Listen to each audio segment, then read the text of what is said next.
अगर आप चाहते हैं कि मैं जब भी कोई वीडियो अपलोड करूं और आपको उसके बारे में पता चल जाए, तो इस चैनल के बेल आइकन पर क्लिक करिए ताकि आपको नोटिफिकेशंस मिलते रहें। House of the dragon season 1 episode number 4।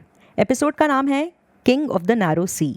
लेकिन इस एपिसोड की कहानी पर आगे बढ़ने से पहले पिछले एपिसोड का जो वीडियो था उसमें कुछ चीज़ें मिस हो गई थी। पहले तो ये कि रेनेरा को जंगलों में वाइट स्टैग नजर आता है, वही वाइट स्टैग जिसके बारे में ऑटो हाईटावर ने राजा को बताया था कि जंगलों में हमारे आदमियों ने वाइट स्टैग देखा है और आपको उसकी बलि देनी चाहिए। लेकिन मौका आने पर राजा के आदमियों को वाइट स्टैग नहीं मिलता, उन्हें ब्राउन स्टैग ही मिलता है। मगर ये वाइट स्टैग पहुंचता है रेनेरा के सामने और वो उसे मारना नहीं चुनती बल्कि उसे जाने देती है। वैसे पिछले वीडियो में आपको बताया था, मगर याद दिला देती हूँ। व्हाइट स्टैग की इतनी अहमियत इसलिए है क्योंकि एगोन जब वेस्टेरोस में आया था उससे पहले यहाँ के जो राजा थे उनका साइन यही था। एक और सीन मिस हुआ था जो काफी इम्पोर्टेंट सीन था, जिसमें हम रेनेरा को ही दोबारा देखते हैं और वो खून में लथपथ होती है। उसने जंगलों में एक वाइल्ड बोर को मारा था, यानी वाइल्ड पिग को, और उसके बाद इस पिग को लेकर वो कैंप के अंदर आती है और बिल्कुल हंटर वाले रूप में नजर आ रही होती है। आसपास जो भी लोग होते हैं वो उसे थोड़ा हैरान होकर देखते हैं क्योंकि अब तक वो उसे बहुत स्वीट प्रिंसेस समझ रहे थे, लेकिन अब उन्हें समझ में आ रहा है कि ये लड़ने का भी दम रखती है। एक और वजह है इस सीन के इम्पोर्टेंट होने की, क्योंकि इस एपिसोड का जो लास्ट सीन था उसमें हमें डेमन को उसी तरह से खून में लथपथ दिखाया गया था जैसे हमने रेनेरा को देखा। तो डेमन और रेनेरा के बीच कितनी सिमिलैरिटी है इस सीन से पता चलती है। अब बात करते हैं इस एपिसोड की। कहानी की शुरुआत होती है क्लोजअप शॉट से। हमें रेनेरा को दिखाया जाता है, उसने गले में वही नेकलेस पहना हुआ है वेलेरियन स्टील का बना हुआ, जो उसके अंकल डेमन ने उसे कुछ सालों पहले गिफ्ट में दिया था। रेनेरा एक कैसल में मौजूद है। वो एक्चुअली एक ट्रिप पर निकली हुई है कुछ महीनों की और वो अपने लिए लड़का तलाश रही है शादी के लिए। पिछले एपिसोड में राजा यानी कि रेनेरा के पिता ने उसे कहा था कि तुम्हें शादी कर लेनी चाहिए ताकि तुम्हारा अपना परिवार हो और तुम खुश रह सको। तो रेनेरा ने भी अपने पिता की बात मान ली है और वो एक तरह का स्वयंवर रच रही है और अलग अलग लड़कों से मिल रही है, उनके ऑफर्स को सुन रही है। यहाँ पर सबसे पहले हमें लॉर्ड डोंडारियन को दिखाया जाता है। ये बेरिक डोंडारियन के एंसेस्टर हैं और रेनेरा के पिता से भी ज्यादा उम्र है इनकी। रेनेरा इस बात पर थोड़ा अपसेट है कि इन्हें अपना नाम पेश नहीं करना चाहिए था इस शादी के लिए। वो उनसे बातें करती है, उन्हें एक तरह से ताना मारती है घुमा फिरा कर कि आपकी उम्र बहुत ज्यादा है, आप जो किस्से सुना रहे हैं वो सदियों पहले के हैं। रेनेरा के सामने एक लाइन लगी हुई है जिसमें अलग अलग हाउसेस के लॉर्ड्स और मेंबर्स मौजूद हैं। ये सभी रेनेरा से शादी करने में इंटरेस्टेड हैं। रेनेरा के साथ लॉर्ड बॉर्मंड बराथियन बैठे हुए हैं, वो राजा के काउंसिल का भी हिस्सा हैं और हम जानते हैं कि बराथियंस की सीट स्टॉर्म्स एंड थी, तो हो सकता है रेनेरा अभी वहीं मौजूद हो। इस शख्स को पहले भी दिखाया जा चुका है, इसने टर्नी में हिस्सा लिया था। ये वही है जिसने मुकाबले से पहले रेनिस का फेवर मांगा था। इस कैसल में बहुत सारे लोग लाइन लगाकर खड़े हुए हैं। इनमें एक मेंबर हाउस टली का है, एक हाउस स्वान का, इनफैक्ट एक मेंबर हाउस फ्रे का भी है। हाउस स्वान के बारे में आपको याद होगा, पिछले एपिसोड्स में इसी हाउस के बारे में बात की जा रही थी। इसी की एक लेडी को क्रैब फीडर के लोगों ने किडनैप कर लिया था और फिर एक ब्रॉथल में बेच दिया था। इसके अलावा 2 और हाउसेस हैं जिसका नाम हमने ज्यादा नहीं सुना है। एक है हाउस मड और दूसरा हाउस स्ट्रॉन्ग। हाउस स्ट्रॉन्ग के बारे में आप जानते हैं क्योंकि इसके लॉर्ड स्मॉल काउंसिल का हिस्सा हैं। इनफैक्ट वो राजा को अक्सर अच्छी एडवाइस देते हैं। लॉर्ड स्ट्रॉन्ग के 2 बेटे हैं, एक का नाम है हार्विन और दूसरा लेरिस। खैर यहाँ पर रेनेरा के सामने एक बच्चा आता है, ये लॉर्ड ब्लैकवुड है। कहा जाता है कि इनकी रगों में फर्स्ट मैन का लहू दौड़ता है। फर्स्ट मैन उन इंसानों को कहा जाता है जिन्होंने वेस्टेरोस में पहला कदम रखा था। ये लोग ओल्ड गॉड्स को मानते थे। खैर ये बच्चा रेनेरा को कहता है कि मेरे अंडर आप बहुत अच्छे से रहेंगी, सुरक्षित रहेंगी। यहाँ पर हाउस ब्रैकन का एक शख्स मौजूद होता है जो इस बच्चे का मजाक उड़ाता है। वेस्टेरोस में हाउस ब्रैकन की सीट है स्टोन हेज। यहाँ होने वाली नोकझोंक लड़ाई में तब्दील हो जाती है जब ये बच्चा अपनी तलवार निकाल लेता है। रेनेरा को ये पसंद नहीं आता और वो वहां से जाने लगती है। सर क्रिस्टन कोल उसे पलट कर देखने के लिए मना करते हैं क्योंकि यहाँ पर लॉर्ड ब्लैकवुड ने लॉर्ड ब्रैकन का काम तमाम कर दिया है। तो ये बच्चा जब कह रहा था कि मैं तुम्हें सुरक्षित रखूंगा तो शायद उस बात में दम था। रेनेरा के कारवां को यहाँ से आगे जाना है ताकि उसका स्वयंवर चलता रहे और वो अलग अलग लड़कों से मिलती रहे और डिसाइड कर सके कि उसे किससे शादी करनी है। लेकिन वो इतनी बोर हो चुकी है कि वापस किंग्स लैंडिंग जाना चाहती है। हमें उसकी शिप दिखाई जाती है जो किंग्स लैंडिंग के दरवाजे पर लगभग पहुंच गई है, लेकिन तभी आसमान में कराक्सिस उड़ता हुआ दिखता है, जिसके हवा के झोंके से इनकी शिप लगभग लड़खड़ा जाती है और रेनेरा नीचे गिरती है। पानी में नहीं, बोट में ही। डेमन को अपना ड्रैगन थोड़ा संभल कर उड़ाना चाहिए, कहीं उसके खुद के जानने वालों पर ही ये ड्रैगन भारी ना पड़ जाए। खैर, डेमन पहुंच चुका है किंग्स लैंडिंग में और साथ ही उसके पीछे पीछे है रेनेरा। रेड कीप में राजा अपना क्राउन पहनते हैं, उनके हाथ में उनकी विलेरियन स्टील की तलवार है। वो पैलेस में मौजूद हैं।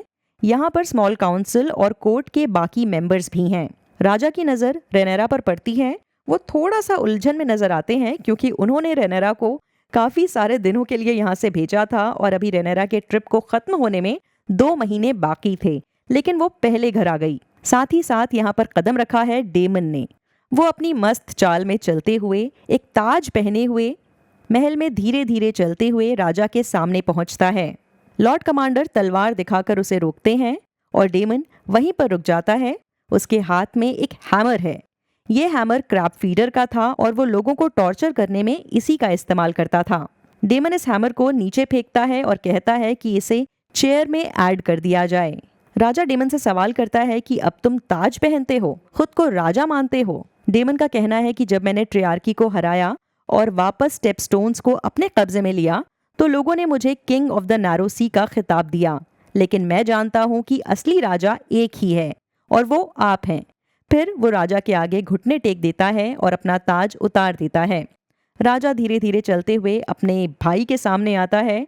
वो हाथ बढ़ाकर उससे ताज मांगता है और फिर इस ताज को देखता है। वो अपने भाई को उठने के लिए कहता है और उसे गले लगा लेता है। तो कई सालों बाद इनकी मुलाकात हो रही है, लेकिन भाइयों के बीच का प्यार बरकरार है। यहाँ एक चीज आप और नोटिस करेंगे, वो है रेनेरा के एक्सप्रेशंस। वो डेमन को देखकर खुश नजर आ रही है क्योंकि वो भी अपने अंकल से सालों से नहीं मिली है। हमने एपिसोड 1 में देखा कि इन दोनों के बीच अच्छी बॉन्डिंग थी। अच्छा, बीच बीच में hand of the king auto Hightower को भी दिखाया जाता है और वो डेमन के आने से ज्यादा खुश नजर नहीं आ रहे। अच्छा, राजा ने यहाँ पर डेमन को कहा कि तुमने जो किया है उसका कर्ज ये रेल्म कभी भी नहीं उतार पाएगा। डेमन यही चाहता था कि उससे रिकॉग्निशन मिले, राजा का प्यार मिले, और शायद ऐसा हो गया है। इस बीच हमें यह भी पता चलता है कि लॉर्ड कॉर्लिस वेलेरियन अपने राज्य ड्रिफ्टमार्क चले गए हैं। वो यहाँ राजा से मिलने नहीं आए। लॉर्ड कॉर्लिस ने अपनी बेटी लाइना का रिश्ता राजा को दिया था, लेकिन राजा ने उस रिश्ते से इनकार करके हाईटावर की बेटी एलिसेंट को पत्नी के तौर पर चुना। इस बात से कॉर्लिस नाराज हो गए थे और शायद वो राजा से अब तक खफा हैं। इसके बाद एक छोटी सी पार्टी दिखाई जाती है जहां पर रेनेरा डेमन से मिलने के लिए आगे बढ़ती है, उसे बधाई देती है, लेकिन राजा रेनेरा को एक तरह से इग्नोर कर रहे हैं क्योंकि वो उसे यहाँ पर इतनी जल्दी एक्सपेक्ट नहीं कर रहे थे। एलिसेंट एक आइडिया सामने रखती है, कहती है कि इन्हें टेपेस्ट्रीज दिखाने ले चलें। ये एक तरह का आर्ट है जो राजा को गिफ्ट में मिला है, लेकिन राजा इस बात पर हंस देता है। वो जानता है कि डेमन को किसी आर्ट में कोई इंटरेस्ट नहीं है। एलिसेंट और रेनेरा के चेहरे पर आए एक्सप्रेशंस हमें बताते हैं कि उन्हें ये बात पसंद नहीं आई। रेनेरा वहां से चली जाती है और फिर एलिसेंट उससे अकेले में बात करती है। रेनेरा का कहना है कि मुझे शादी के लिए फोर्स किया जा रहा है। ये कैसी जिंदगी होगी कि मैं कैसल में कैद होकर रहूं और बस बच्चे पैदा करना मेरा काम हो। उसने कह तो दिया, लेकिन कहने के साथ ही उसे एहसास हुआ कि ये जिंदगी एलिसेंट खुद जी रही है। एलिसेंट अपसेट नजर आती है। रेनेरा उसका हाथ थामती है। ये दोनों एक्सेप्ट करते हैं कि ये एक दूसरे को मिस कर रहे थे। ये दोनों पुराने दोस्त हैं और एक दूसरे को सपोर्ट करते रहे हैं। लगता है विसरिस से शादी के बाद इनके बीच जो गैप आ गया था वो अब कम हो रहा है। वैसे ये बता देती हूँ कि एलिसेंट ने एक और बच्चे को जन्म दिया है। इसका नाम रखा गया है हेलेना। खैर, इसके बाद रेनेरा को फाइनली डेमन से अकेले में बात करने का मौका मिलता है। वो अपनी भड़ास निकालती है उसके आगे, कहती है कि मुझे शादी के लिए फोर्स किया जा रहा है। उसका मानना है कि किस लॉर्ड के पास कितना बड़ा कैसल है, इस बेसिस पर उसे पति चूज करने के लिए कहा जा रहा है। इस बात पर डेमन अपनी पत्नी का जिक्र ले आता है। वो उसे अक्सर ब्रॉन्ज बिच कहकर बुलाता है। बिच तो वो उसे इसलिए कहता है क्योंकि वो उसे पसंद नहीं करता, लेकिन ब्रॉन्ज का क्या मतलब हुआ? उसकी पत्नी का नाम राया रॉयस है और रॉयस फैमिली का जो आर्मर होता है वो ब्रॉन्ज कलर का होता है। इसीलिए डेमन उसे ब्रॉन्ज बिच कहता है। वो ये शादी भी नहीं करना चाहता था, लेकिन अपने परिवार के इंसिस्ट करने पर उसे ये रिश्ता स्वीकारना पड़ा और अब रेनेरा के साथ भी कुछ ऐसा ही हो रहा है। वो रेनेरा को समझाता है कि शादी तो एक पॉलिटिकल अरेंजमेंट है, लेकिन रेनेरा का कहना है कि आदमियों के लिए ये पॉलिटिकल अरेंजमेंट हो सकता है, लेकिन औरतों के लिए नहीं, क्योंकि वो प्रेग्नेंट होती हैं और बच्चे पैदा करने की मशीन बन जाती हैं। डेमन का मानना है कि रेनेरा शादी करने के बाद भी जो चाहे वो कर सकती है, लेकिन रेनेरा को इस बात पर पूरी तरह से यकीन नहीं है। हमें यह भी पता चलता है कि रेनेरा को प्रेगनेंसी से कुछ खास तकलीफ है।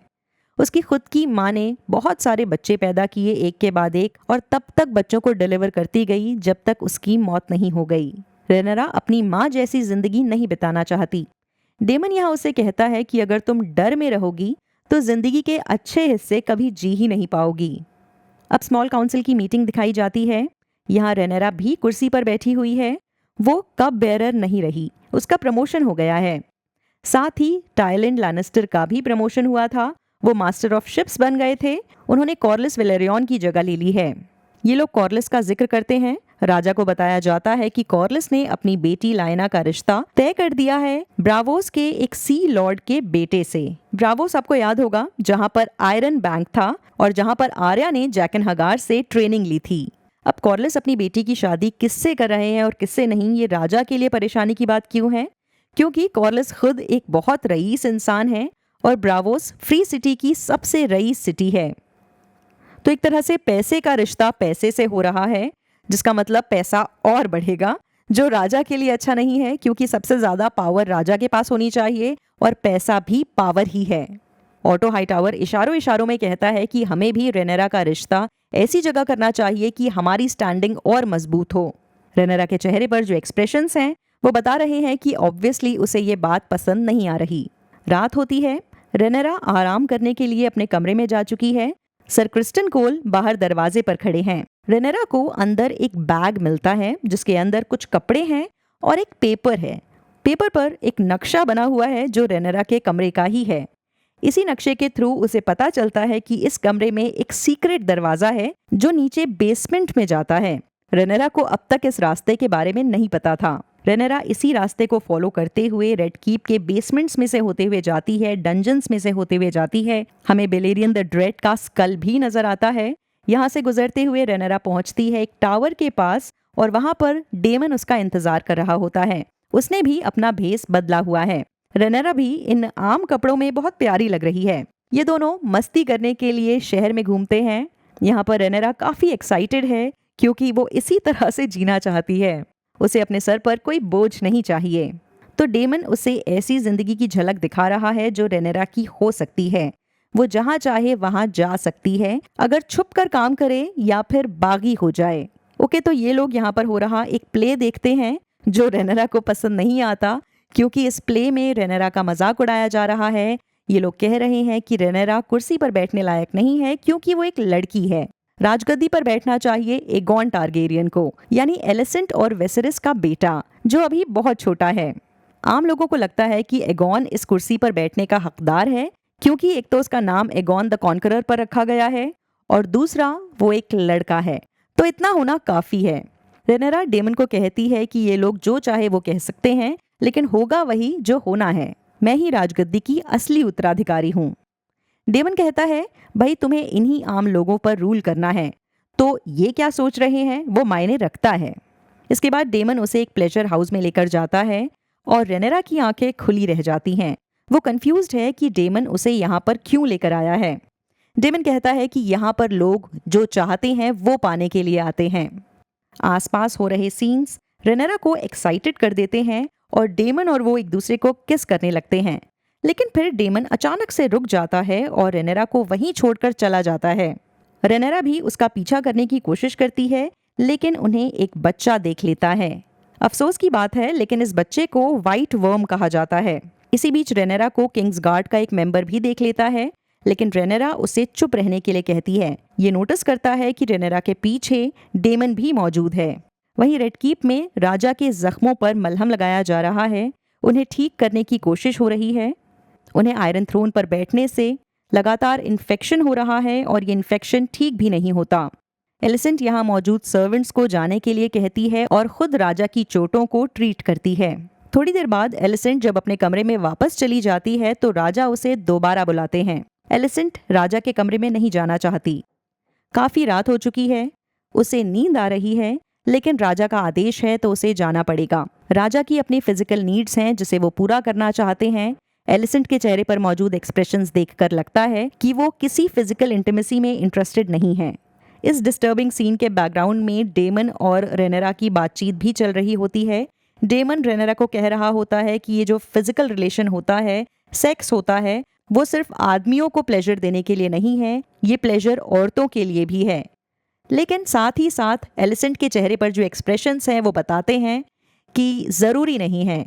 एलिसेंट पर बहुत तरस आता है, वो बिल्कुल बुझ गई है, उसके चेहरे पर हमेशा उदासी रहती है और कभी जब वो थोड़ी सी राहत में नज़र आती है तो वो वक्त होता है जब वो रेनेरा के साथ होती है। जब उसकी अपने पिता से बातचीत होती है वो तब भी अपसेट होती है, जब वेसेरिस से बातचीत होती है वो तब भी अपसेट होती है।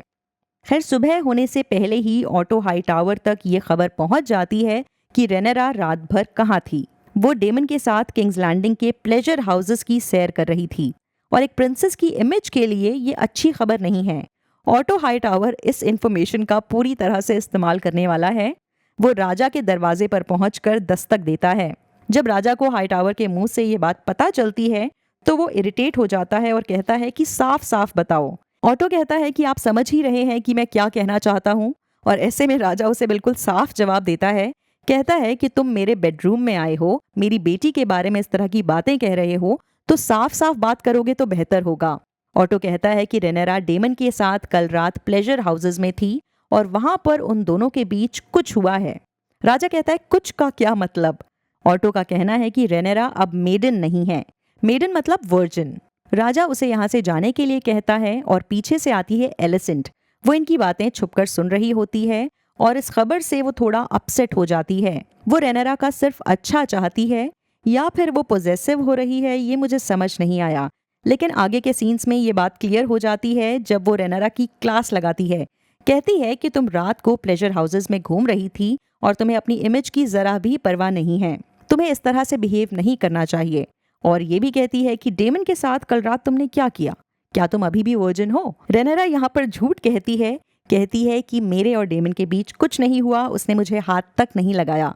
हाथ तो लगाया था, हाँ, इनके बीच सब कुछ नहीं हुआ था, बट कुछ कुछ हुआ था। सब कुछ हुआ रेनेरा का किसके साथ? सर क्रिस्टन कोल। रेनेरा जब रात को वापस अपने कमरे में आई थी तब क्रिस्टन कोल उसे देखकर हैरान हो गए थे, क्योंकि उसने रेनेरा को अपनी आंखों से कमरे में जाते हुए देखा था और फिर कुछ घंटों बाद वो दोबारा से कमरे में एंट्री करती है। क्रिस्टन थोड़ा सा कंफ्यूज्ड है और रेनेरा उसे कमरे में बुलाती है, रिझाती है और ये दोनों एक दूसरे के साथ हम बिस्तर होते हैं। मैं बार बार हम बिस्तर वर्ड का यूज करती हूँ, पता नहीं क्यों सेक्स बोलने में ना थोड़ा अजीब लगता है, बट बोल ही दिया है तो कोई बात नहीं। रेनेरा के साथ सर क्रिस्टन कोल का बेड पर जो बिहेवियर होता है वो बहुत स्वीट होता है। वो अपने 50-60 कपड़े जो उन्होंने पहने होते हैं उन्हें धीरे धीरे करके उतारते हैं। ये सीन काफ़ी लंबा है, लेकिन मुझे लगा कि गेम ऑफ थ्रोन्स के शो में जिस तरह के सीन्स होते थे उनसे थोड़ा अलग फ्लेवर था इस सीन का। रोमांटिक होने की तरफ इस सीन का ज़्यादा झुकाव था, सिर्फ फिजिकल इंटीमेसी नहीं दिखाई गई है। अब रेनेरा ने ऐसा किया क्यों?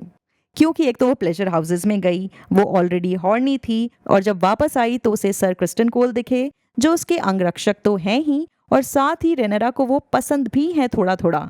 सर क्रिस्टन कोल उसे मना नहीं कर सकते क्योंकि वो उसकी प्रिंसेस हैं, मना कैसे करेंगे? लेकिन अभी दिन के वक्त रेनेरा इस बात से इनकार कर रही है। उसने सर क्रिस्टन कोल का नाम भी नहीं लिया है एलिसेंट के सामने, और किसी को पता भी नहीं है कि रेनेरा और सर क्रिस्टन कोल के बीच क्या चल रहा है। ये लोग सिर्फ डेमन से खफा हैं क्योंकि उन्हें उसी का नाम पता है।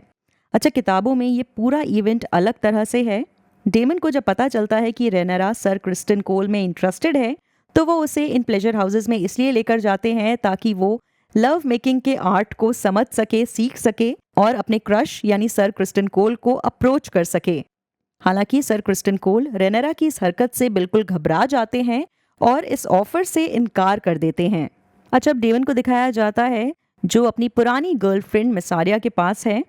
मिसारिया एक वक्त पर सेक्स वर्कर थी, लेकिन अब उसने ये काम छोड़ दिया है और वो ये समझ गई है कि जिंदगी में आगे बढ़ने के लिए उसे दूसरी कलाएं सीखनी होंगी। वो डेमन को कहती है कि अब मैं पहले वाली मसारिया नहीं हूँ। वो बच्चा जिसने हाई टावर को रेनेरा से जुड़ी खबर दी थी, वो मसारिया के पास आता है और उसके हाथों पर कुछ कॉइन्स रखता है।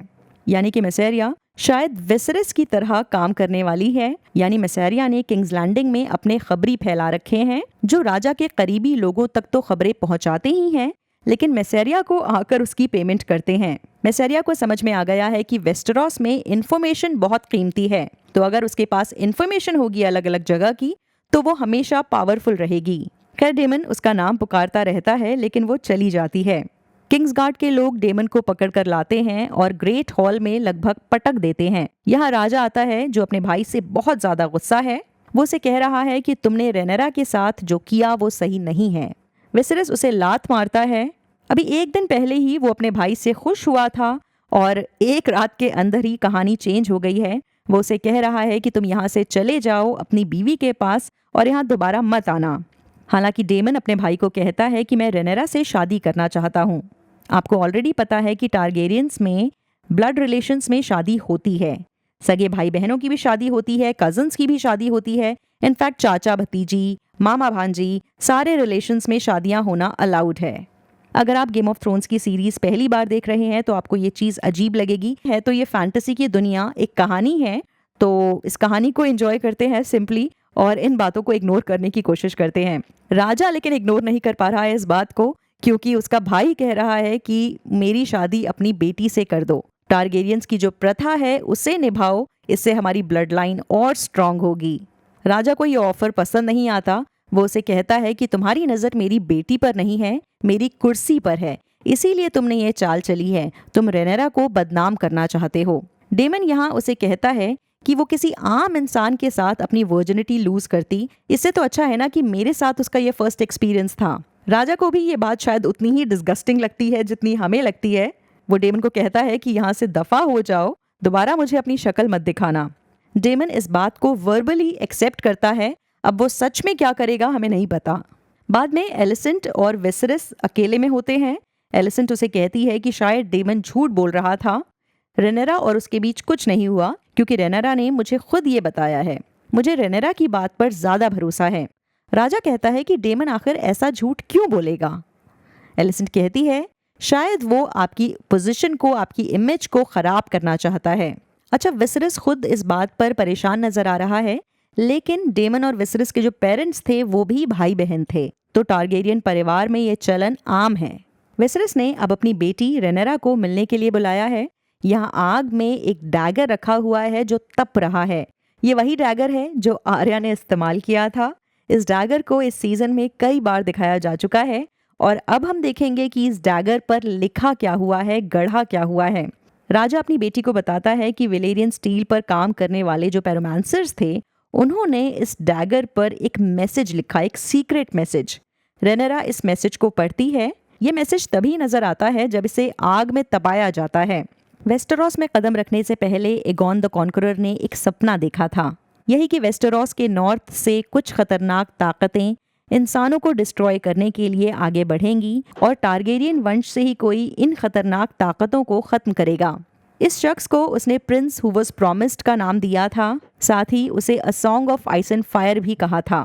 क्योंकि हमने गेम ऑफ थ्रोन्स देखा है तो हमें पता है कि ये प्रिंस हु वाज प्रॉमिस्ड कौन है। लेकिन फिलहाल विसरस इस बात से अनजान है, तो वो अपनी बेटी को कहते हैं कि भाई ये जो प्रिंस हु वाज प्रॉमिस्ड है, ये जो प्रोफेसी है, ये तुमसे भी ज़्यादा इम्पॉर्टेंट है, मुझसे भी ज़्यादा इम्पॉर्टेंट है। ये कुर्सी, ये सल्तनत, इन सारी चीज़ों से ज़्यादा ऊपर है ये प्रोफेसी। सिर्फ हम इस सीक्रेट के बारे में जानते हैं और हमें इस सीक्रेट को अहमियत देनी होगी। वो उसे कहते हैं कि भाई तुम अपनी ख्वाहिशों पर थोड़ी सी लगाम रखो, भले ही तुमने कुछ गलत काम ना किया हो, लेकिन लोग जो सोचते हैं वो बहुत मायने रखता है। सच्चाई मायने नहीं रखती, परसेप्शन मायने रखता है, नजरिया मायने रखता है। रेनेरा उसे कहती है कि अगर मैं लड़का होती तो मैं कुछ भी कर सकती थी। विसरस इस बात से अग्री करते हैं, कहते हैं हाँ बिल्कुल, लेकिन तुम लड़का नहीं हो, लड़की हो। अब ये सदियों पुरानी स्टोरी दिखाई जा रही है, फैंटेसी वर्ल्ड की कहानी दिखाई जा रही है, बट आई एम श्योर आज भी ऐसा होता है कि लड़के और लड़की की इमेज में बहुत ज़्यादा डिफरेंस होता है। लड़का जो चाहे कर सकता है, लड़की अगर कुछ करेगी तो वो गलत होगा। तो इस दुनिया में भी वैसा ही है। रेनेरा को ये बात कितनी अच्छी तरह से समझ में आई, ये हमें आगे के एपिसोड्स में ही क्लियर हो पाएगा। हालांकि वो बड़ी समझदारी से अपने पिता के सामने एक बात रखती है।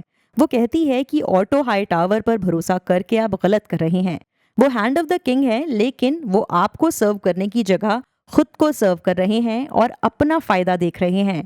उन्होंने मेरे पीछे खबरी लगा रखे हैं, जो कि अच्छी बात नहीं है। मैं प्रिंसेस हूँ और इस राजगद्दी की उत्तराधिकारी हूँ, तो मेरी खबर पता करने के लिए इस तरह की हरकत करना सही नहीं है। वो राजा को कहती है कि आप जैसा चाहते हैं मैं वैसा करने के लिए तैयार हूँ। मैं कॉर्लिस वेलेरियन के बेटे लेनोर वेलेरियन से शादी करूंगी, लेकिन आपको भी अपना कर्तव्य निभाना होगा और सही कदम लेना होगा। राजा ऐसा ही करते हैं। वो ऑटो हाईटावर को स्मॉल काउंसिल के रूम में बुलाते हैं और फिर उसे एक किस्सा सुनाते हैं। कई साल पहले राजा विसरस के पिता हैंड ऑफ द किंग बने थे, लेकिन वो इस पोजीशन पर बस 5 दिन ही रह पाए। किंग जेहरस ने इस मौके पर एक रॉयल हंटिंग का इंतजाम किया, जिसके दौरान हैंड ऑफ द किंग मारा गया 5 दिन के अंदर, और उसके बाद ही Otto Hightower hand of the king बना। इससे पहले तक वो उस कोर्ट का एक आम मेंबर था, लेकिन रातों रात उसकी पोजीशन बदल गई। वो रेल्म का दूसरा सबसे ताकतवर शख्स बन गया। राजा उस बात को याद करते हुए आज तक लेकर आता है और कहता है कि तुमने मुझसे ज्यादा खुद को अहमियत देना शुरू कर दिया है और इसीलिए अब मैं तुम पर भरोसा नहीं कर सकता। ऑटो हाईटावर से हैंड ऑफ द किंग की पिन छिन चुकी है और अब ये किसके जैकेट पर लगेगी हमें आगे आने वाले एपिसोड्स में ही पता चलेगा। एपिसोड के आखिरी सीन में मेस्टर मेलो रेनेरा के कमरे में पहुंचते हैं और उसे एक पोशन देते हैं। वो पूछती है कि ये क्या है और वो कहते हैं टी है, चाय है। इस पोशन को किताबों में मून टी कहा जाता है। ये अबॉर्शन की दवा है। मेस्टर कहते हैं कि ये राजा ने खास कर आपके लिए भिजवाई है ताकि किसी तरह का अनवांटेड कॉन्सिक्वेंस ना हो। बेसिकली वो अनवांटेड प्रेगनेंसी की बात कर रहे हैं। रेनेरा इस पोशन को देख रही है और साथ ही खत्म हो जाता है ये एपिसोड। आई होप आपको ये शो उतना ही अच्छा लग रहा हो जितना मुझे अच्छा लग रहा है। चलिए, आपके दिमाग में कोई सवाल हो तो मुझसे कमेंट्स के जरिए जरूर पूछिएगा। बाय। एक मिनट, अभी कहाँ जा रहे हैं? अभी इस वीडियो को लाइक करना है, अपने दोस्तों के साथ शेयर करना है और अगर मन में कुछ विचार आए हैं तो वो भी कमेंट के जरिए बताने हैं।